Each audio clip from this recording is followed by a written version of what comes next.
Benjamin Franklin said that there was never a good war or a bad peace. History is witness that in an excessive state of flux, war, or any excitement, very little good happens. And in fact, in matters as important as money, what all of us need is actually a little more peace. While external factors will always exist, there are things that we as investors and advisors can do that rest in our control to achieve just a little more peace in our portfolio. Protecting downside is the first element of peace. Many war stories, including Russia and World War II, talk about the cost of war. It's important to win a war, but wars can be very, very expensive if you lose too many of your troops in the process. This is also true of investing. In the journey, if you lose much more than your risk appetite, you may be too scared to hold on for the long term.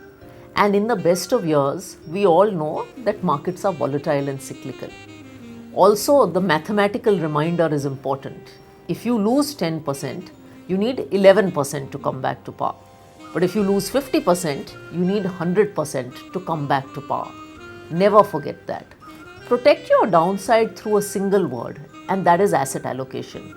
Investing in a diversity of asset classes is the easiest way to ensure that you don't lose more than you can chew when you invest. The second element of peace is emotional control. Even the smartest of men and women are emotional beings and make emotional mistakes while investing.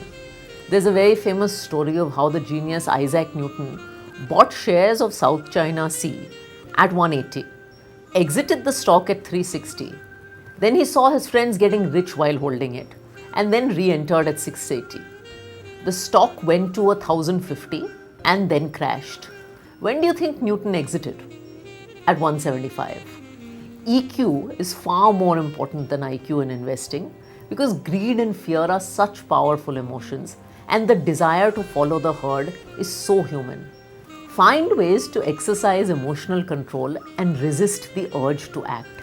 In fact, develop the urge to be a little counter-cyclical and invest more when markets are down and less when they are expensive.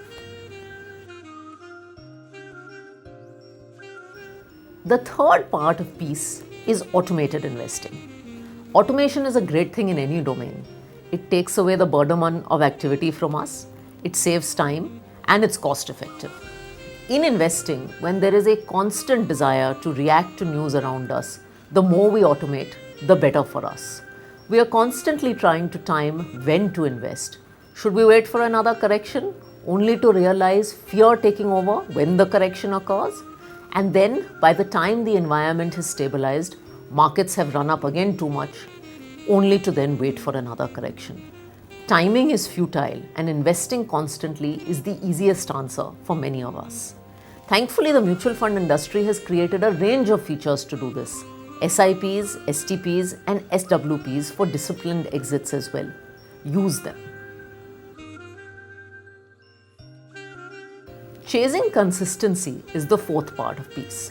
A little bit like fashion and social media, trends in markets keep changing. If infra was the flavor of the season in 2007, it was gold in 2011 and mid-caps from 2015 to 17.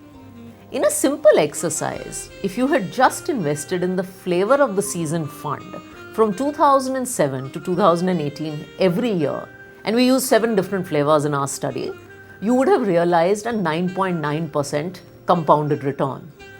If you had just invested in the Nifty TRI in this period, you would have returned 11.3%.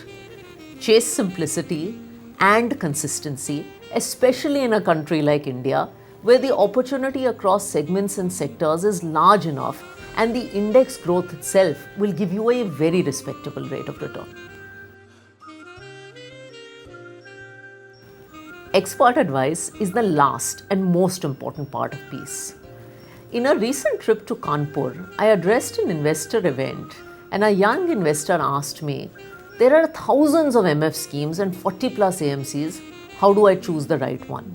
Surprisingly, at the same event, present was a very famous orthopedic surgeon from North India. I asked the young investor, If you had a knee problem, would you Google the answer and try to fix your knee yourself? Or would you talk to the well-qualified gentleman standing right next to us? His answer was very clear. I'm going to consult the expert. I asked him then, why is it different in investing? We are happy to consult experts when we have a tax problem, a legal problem, or a medical problem. Why not when we have a financial problem? Forget us. Even the sharpest minds in the country relied on advisors like Chanakya for political advice 2000 years ago. The advice of an expert will provide you a sounding board during good and bad times, an external perspective that will give you peace and comfort. So let's try to make our investing journey peaceful so that the rest of life around us blossoms, because money is a part of life, not life itself. Wish you very peaceful investing. Mutual fund investments are subject to market risks. Read all scheme-related documents carefully.